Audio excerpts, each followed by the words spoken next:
Waalaikumsalam warahmatullahi wabarakatuh. Selamat siang, Mbak. Selamat siang. Selamat datang, selamat bergabung di sesi konseling kita hari ini. Perkenalkan, saya Mega Nursia. Mbak bisa panggil saya Mega atau Ega. Nah, saya adalah konselor yang bertugas menampingi pada sesi konseling ini. Kalau boleh tahu, nama Mbak siapa ya?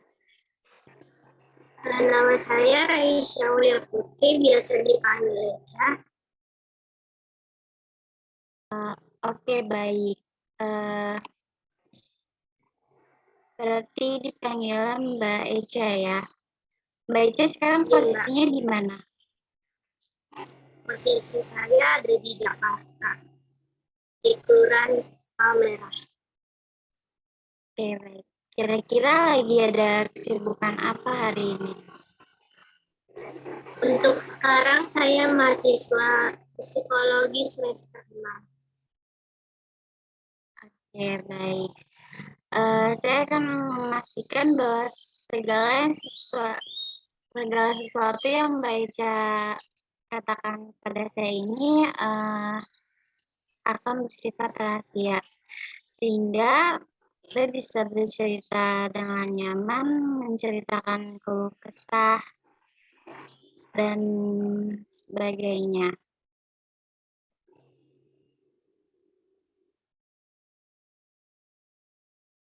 Yang pertama,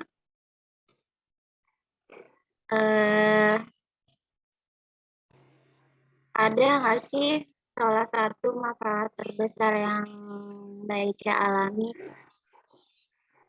Boleh. Kalau masalah terbesar saya yaitu saya sering merasa kesepian. Karena jarak saya 3 bersaudara. Jarak umur abang saya yang pertama itu ada 7 tahun, terus yang kedua itu kakak saya 4 tahun. Jadi karena saya anak bungsu, mereka sudah pada individu. Jadi saya sendiri di rumah. Jadi ketika saya ada masalah, saya nggak punya tempat untuk bercerita. Jadi semua masalah saya pendam sendiri. Oke, baik. Apakah tidak bercerita dengan teman atau teman rumah?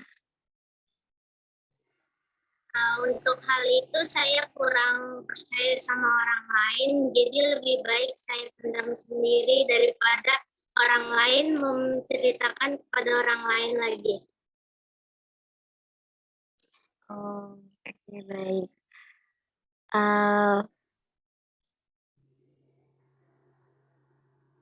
Biasanya hal apa sih yang Mbak nggak bisa lakuin dan itu menimbulkan sebuah masalah?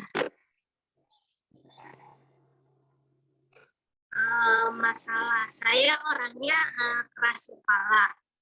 Waktu saya umur SMP, saya dilarang untuk berkendara naik motor. Jadi waktu itu saya nekat untuk berkendara naik motor dan akhirnya menabrak bajai. Sehingga itu menjadi masalah dan selanjutnya saya tidak boleh untuk berkendara lagi ke depannya. Apakah dari situ ada rasa takut atau trauma? Enggak trauma, karena saya modal nekat juga, tapi karena jadi orang tua kurang percaya dalam kurang percaya kepada saya untuk mengendarai kendaraan baik mobil ataupun motor. Jadi dari pihak orang tuanya juga belum percaya ya. Kemudian settingan sosial yang paling mengganggu menurut Mbak Ica apa? Jadi lingkungan rumah saya itu individualisme. Mereka sendiri-sendiri dan di sini tidak ada yang bermain. Tapi ada satu warung itu yang menjadi tongkrongan anak-anak sekolah. Tapi bukan dari lingkungan saya sendiri, melainkan dari lingkungan luar rumah gang saya. Jadi mereka itu berisik sampai malam, bahkan mengganggu masyarakat sekitar rumah. Sudah diingatkan oleh orang sekitar, tapi mereka tetap ada.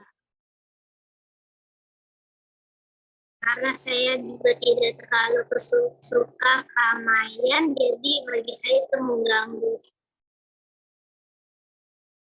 Oke, baik.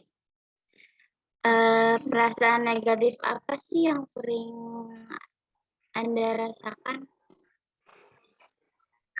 Biasa namanya anak baru masa dewasa ya overthinking, perasaan mood yang tidak stabil.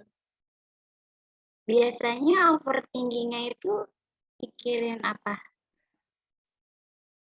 Mikirin yang belum terjadi. Jadi setiap yang saya lakuin, saya pikirin apa masalah ke depannya kayak gimana. Itu baik gak apa buruk buat saya. Tapi saya lebih sering mikir buruknya daripada baiknya. Oke, baik. Ada nggak sih perasaan yang tiba-tiba muncul, terus bikin mood jadi nggak karuan? Ada. Ketika saya melakukan sesuatu tapi hal itu gagal. Ya, baik. Uh,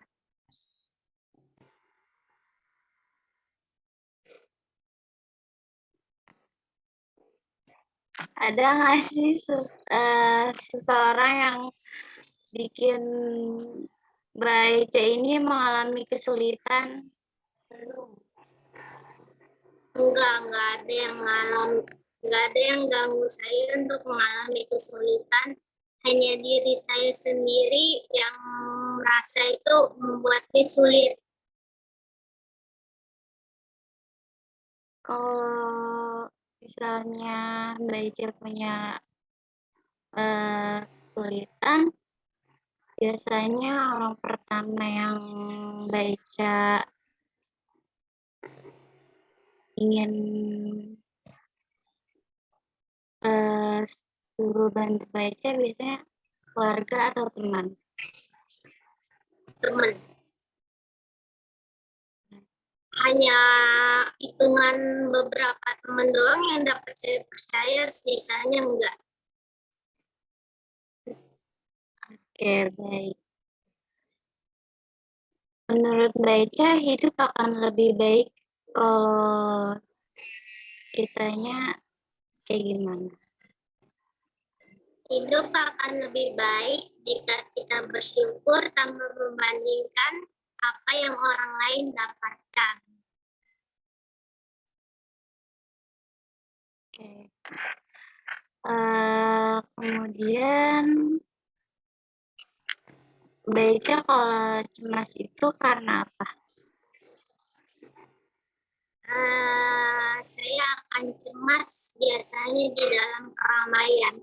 Seperti yang saya katakan tadi, saya kurang suka keramaian karena keramaian kadang-kadang saya suka keringet dingin.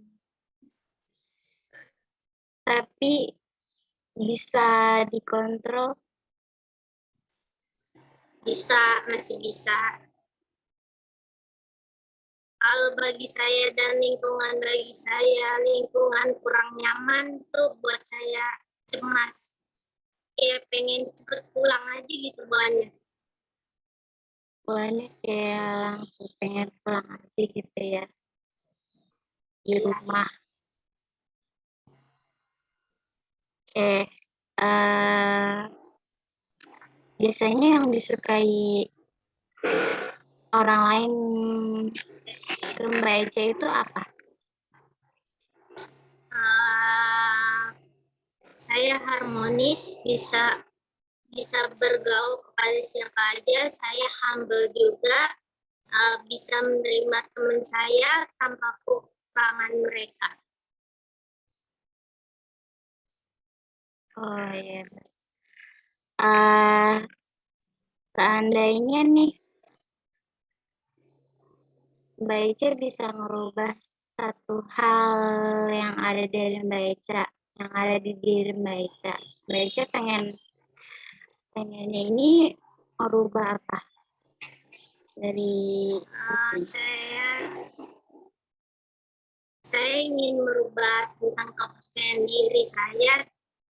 Lalu saya ingin merubah kepercayaan saya terhadap orang lain agar dapat lebih percaya lagi kepada orang lain. berarti lebih percaya diri aja ya. Ya.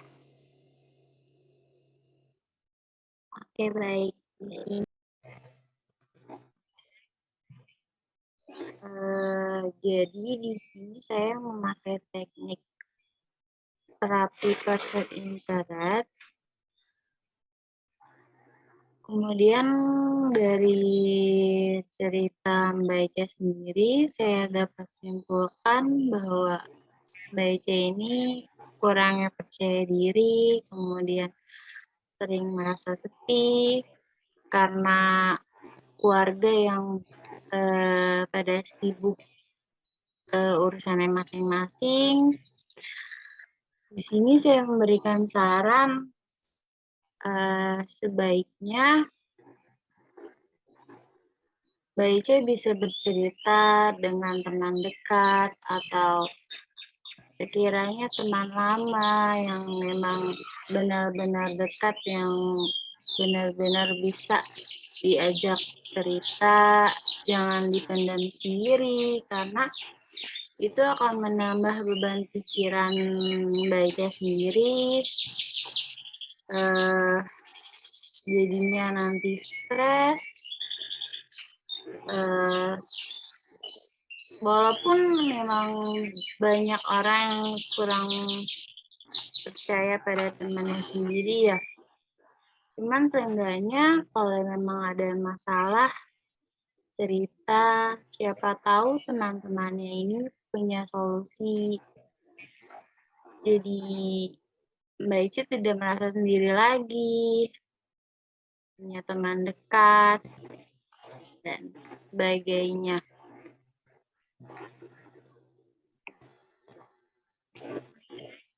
Baik, saya tutup sesi konseling online hari ini. Kurang lebihnya mohon maaf. Semoga kita ketemu di lain hari dan waktu yang secara langsung, tidak online seperti ini. Terima kasih. Wassalamualaikum warahmatullahi wabarakatuh. Waalaikumsalam.